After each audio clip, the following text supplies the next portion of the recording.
이 노래는 1984년 부산시에서 만든 부산 찬가입니다. 부산을 감상하면서 함께 들어볼까요? 수평선 바라보며 푸른 꿈을 키우고 바닷소리 들으며 가슴 설레이는 여기는 부산 희망의 고향 꿈 많은 사람들이 정답게 사는 곳 갈매기새 나는 곳 동백꽃도 피는 곳 너와 나의 부산 갈매기새 나는 곳 동백꽃도 피는 곳 너와 나의 부산 영원하리. 부산 찬가는 시민화합과 부산의 아름다움을 칭찬하기 위해 만들었다고 합니다. 가사에는 어떤 부산의 특징이 있을까요? 수평선과 파도소리 키워드가 부산이 항구 도시라는 것을 보여줍니다.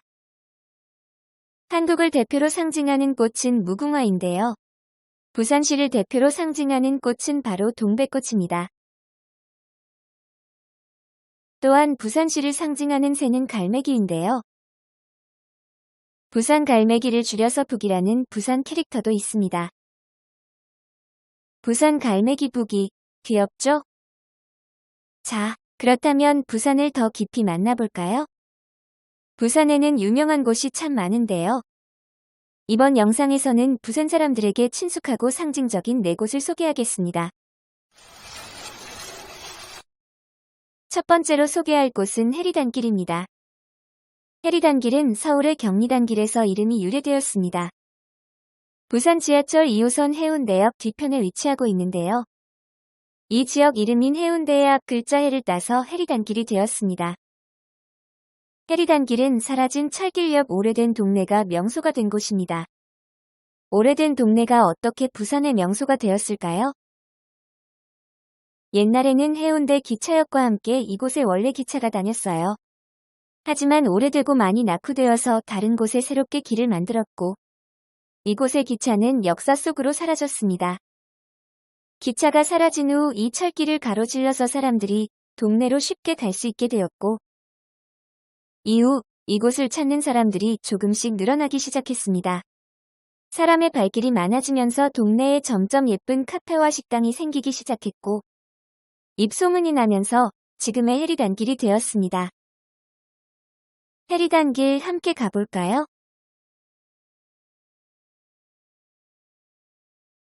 겉으로는 오래된 집이지만 안에는 예쁜 식당과 카페가 있는 것이 색다른 느낌을 줍니다.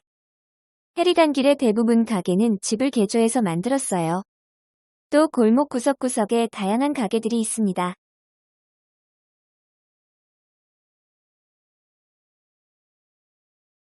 골목 안에 예쁜 식당과 카페들이 있네요.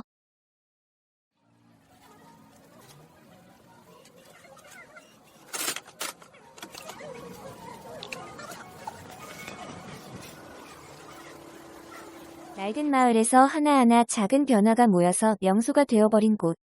부산의 명소 해리단길이었습니다. 해리단길은 철길 옆 동네가 명소가 되었다면 그대로 남겨진 철길이 명소가 된 곳이 있는데요. 해안 풍경을 따라 철길 위를 걸을 수 있는 미포철길 꼭 와보세요. 부산시를 대표로 상징하는 꽃, 동백꽃이죠. 부산에는 이 동백꽃과 동백나무로 가득한 곳이 있는데요.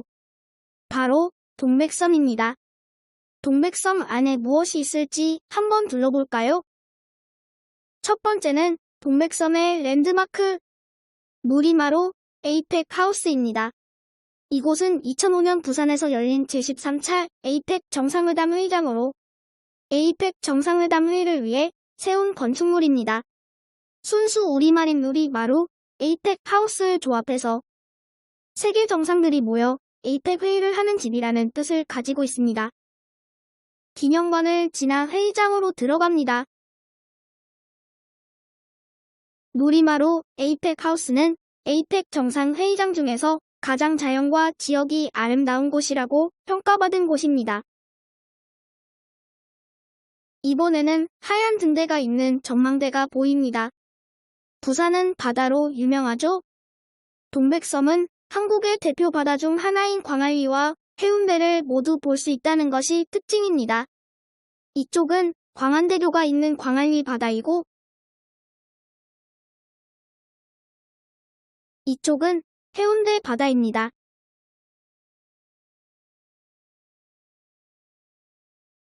내려오니까 해운대 석각이 있습니다. 돌에 쓰여진 해운대 이름을 볼 수 있는데요. 최치원 선생이 경치에 반해서 본인의 이름을 따서 지은 이름이라고 전해지고 있습니다. 중간 정도 오니까 길이 두 갈래로 나누어집니다. 옆에 따로 해안 산책로가 있습니다. 해안 산책로에서는 바다를 따라 걸을 수 있습니다.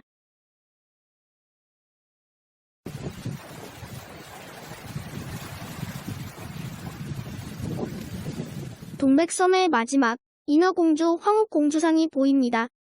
재미있는 전설로 인어나라 황옥공주가 무궁나라 왕자에게 시집을 온 후 늘 보름달에 비친 인어나라를 보면서 고국의 그리운 마음을 달랬다고 하네요. 해운대 해수욕장이 보이네요. 바다와 이야기가 가득한 동백섬이었습니다.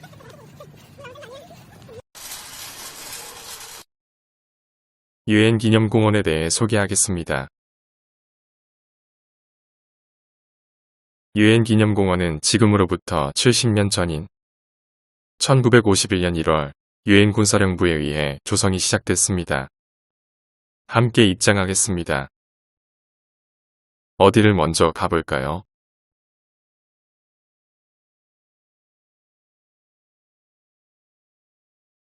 추모관입니다. 유엔군 전몰 장병들을 추모하기 위한 곳입니다. 현재 코로나로 인해 입장할 수 없어요. 상징구역으로 가보겠습니다. 6.25 전쟁 당시 유엔의 깃발 아래 195만 명의 청년들이 대한민국의 자유와 평화를 지키기 위해 참전했습니다. 돌아가신 영웅들의 국적을 구분하기 위해 묘역에는 각국 국기가 꽂혀 있습니다. 한국전쟁 중 유엔군 참전국 현황으로 전투지원 16개국, 의료지원 6개국입니다. 전투지원은 16개국으로 콜롬비아, 에티오피아, 남아프리카 공화국, 필리핀, 태국, 터키 등입니다. 의료지원은 6개국으로 인도, 독일, 이탈리아 등입니다. 유엔 기념공원 둘레를 흐르는 작고 맑은 배수로입니다. 이 수로의 이름은 도온트 수로입니다. 유엔 기념공원에 안장된 전사자 중 취연소자 17세인 호주 병사의 성을 따서 지은 것입니다. 유엔군 전몰 장병 추모명비입니다. 한국 전쟁 중 전사한 4만여 명 유엔군 장병들의 이름을 모두 새긴 추모 조형물입니다. 우리의 가슴에 님들의 이름을 사랑으로 새깁니다. 우리의 조국에 님들의 이름을 감사로 새깁니다. 추모명비 입구 벽면에 새겨진 문구입니다. 감사한 마음으로 영원히 추모하겠습니다. 평화를 상징하는 비둘기가 조각되어 있습니다. 한국 정부가 건립한 유엔군 위령탑입니다.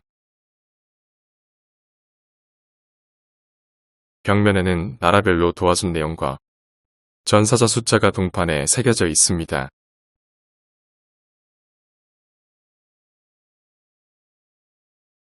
감사함이 가득한 유엔기념공원이었습니다.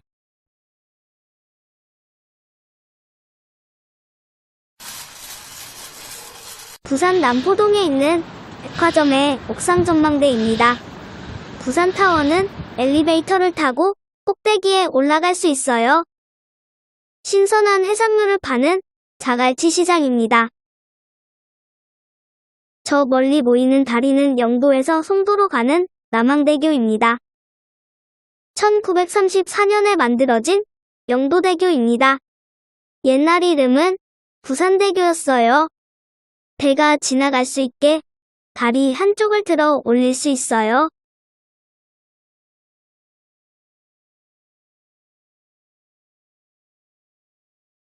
(2014년에) 만들어진 부산항대교예요. 항구에 정박한 큰 배에서 짐을 옮기기 위한 차들이 많이 다녀요.